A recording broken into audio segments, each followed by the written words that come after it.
Kaya na tayo ng tanghalian, trippers, dito sa Balinsa, Sayaw. Dito sa Silang Cavite. Ito yung pagkain natin, oh. Ito. Takot tayo umakyat sa Tagaytay. Pork ribs, tapos meron tayong pansit. Yun. Yun lang. Pero una natin tikman tong ano, pork ribs, trippers. Grabe, ang laki. Ito pang ano, pang derby.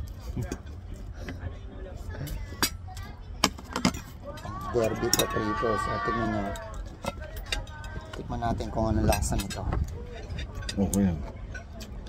Naglalaway na ako.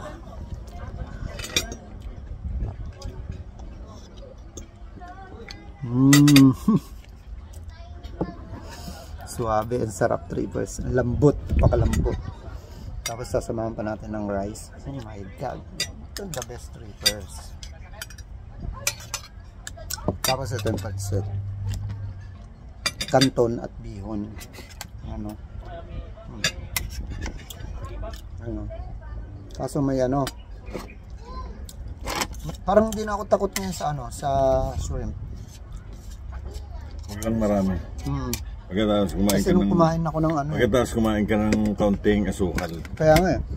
Kasi kumain ako ng candy. malaking shrimp trippers dun sa ano, sa Taal, Batangas nung nakaraan.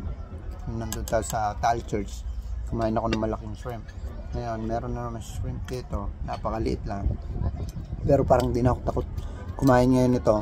Kasi hindi ako nakapag ano, hindi ako na tablan ng ano, ng allergy.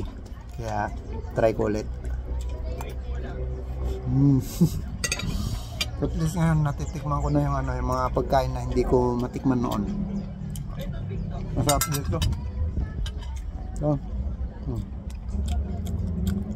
So, ribs. The best. Ito pansit. Masarap pala pagkain dito.